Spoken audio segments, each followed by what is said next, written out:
कभी सोचा है कि एक बहुत ही छोटी सी जैविक चीज और एक बहुत बड़े मानव निर्मित नेटवर्क में कुछ कॉमन हो सकता है?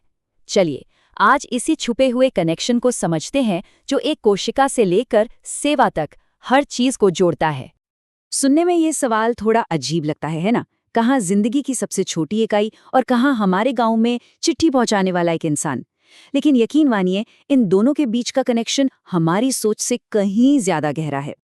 तो चलिए, इस कहानी को समझने के लिए हमें शुरुआत करनी होगी एकदम बेसिक लेवल से, मतलब जिंदगी के सबसे छोटे, सबसे जरूरी हिस्से से। ये है सेल यानी कोशिका, और ये कोई मामूली चीज नहीं है, ये हर जिंदा चीज की बुनियाद है। सोचिए, 1665 में जब रॉबर्ट हुक ने इसे पहली बार देखा था, तो उन्होंने एक तरह से जिंदगी की किताब का वो पहला पन्ना खोल दिया था जिस पर हम सबकी कहानी लिखी है। लेकिन कहानी में एक ट्विस्ट है। सारी कोशिकाएं एक जैसी नहीं होती। नहीं, वो अपने काम के हिसाब से खुद को बदल लेती हैं। जैसे पौधों की कोशिकाएं देखिए, उनकी दीवारें सख्त होती हैं ताकि पौधे को एक ढांचा मिल सके। वहीं जानवरों की कोशिकाएं लचीली होती हैं। सिंपल सा रूल है, जैसा काम वैसा औजार। और ये स्पेशलाइजेशन सिर्फ यहीं नहीं रुकता, बल्कि कोशिका के अंदर भी चलता है। आप समझिए कि हर सेल अपने आप में एक छोटा सा शहर है, जिसमें माइटोकॉन्ड्रिया हैं, जो शहर के पावर हाउस हैं, लगातार एनर्जी बना रहे हैं। और राइबोसोम्स हैं, जो शहर की फैक्ट्रियां हैं, प्रोटीन बना रही हैं। मतलब हर पार्ट अपने काम का एक्सपर्ट है। तो सवाल ये उठता है कि एक अकेली कोशिका से इतना बड़ा शरीर या कोई भी जीव आखिर बनता कैसे है? जवाब सीधा सा है, टीम वर्क से। चलिए अब देखते हैं कि ये छोटी छोटी इकाइयां मिलकर कैसे कुछ बड़ा और जबरदस्त बना डालती हैं। देखिए, एक अकेली सेल में बहुत ताकत होती है, लेकिन जब ये साथ मिलती हैं तो इनकी ताकत कई गुना बढ़ जाती है। ये बनाती हैं टिश्यू यानी ऊतक। अब जरा सोचकर देखिए, नर्व टिश्यू हैं जो बिजली की तेजी से मैसेज भेजते हैं, और मस्कुलर टिश्यू हैं जो हमें चलने फिरने में मदद करते हैं। ये सिर्फ सेल्स का झुंड नहीं है, नहीं, ये एक प्रॉपर ऑर्गेनाइज्ड टीम है जहां हर कोई अपना रोल निभा रहा है ताकि पूरी बॉडी ठीक से काम कर सके। और सबसे कमाल की बात तो ये है कि हर एक, जी हाँ, हर एक सेल के अंदर कितनी सारी इंफॉर्मेशन छुपी होती है।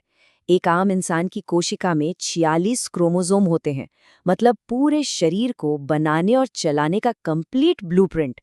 और ये सब कुछ एक इतनी छोटी सी चीज में पैक है जिसे हम देख भी नहीं सकते। कमाल है ना? ठीक है, तो अभी तक हमने देखा कि जिंदगी कैसे छोटी छोटी स्पेशलिस्ट यूनिट से बनती है। पर अब एक बड़ा सवाल उठता है, क्या ये प्रिंसिपल सिर्फ बायोलॉजी तक ही सीमित है, या फिर हम इंसानों ने भी शायद बिना जाने समझे अपनी दुनिया बनाने के लिए इसी ब्लूप्रिंट को कॉपी किया है?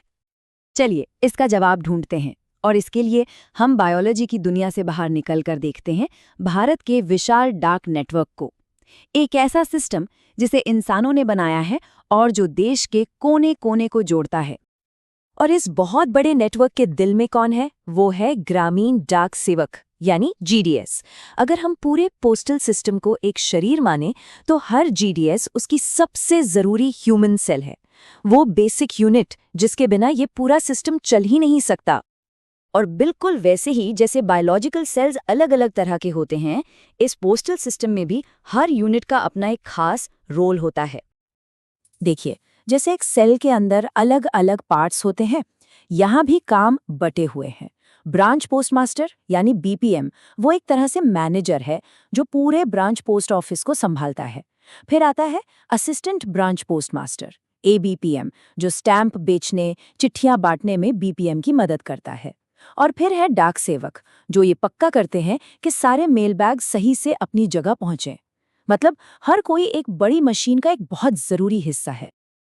अब बात करते हैं इन जरूरी रोल्स के लिए मिलने वाली सैलरी की। ये एक खास सिस्टम के तहत दी जाती है जिसे कहते हैं टीआरसीए। स्क्रीन पर हम देख सकते हैं कि जिम्मेदारी के हिसाब से पे स्केल भी अलग अलग है।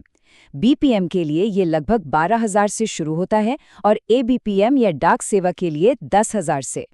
इनकी जो सर्विस कंडीशंस हैं वो भी काफ़ी अलग हैं। ये रेगुलर सरकारी कर्मचारी नहीं होते। इनका रोल कुछ ऐसा है कि ये अपनी कमाई के लिए कोई दूसरा काम भी कर सकते हैं।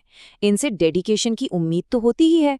यहाँ तक कि बीपीएम को पोस्ट ऑफिस के लिए जगह भी खुद ही देनी पड़ती है। इससे पता चलता है कि ये पूरा सिस्टम हर एक इंसान के पर्सनल कॉन्ट्रीब्यूशन पर कितना ज़्यादा डिपेंड करता है।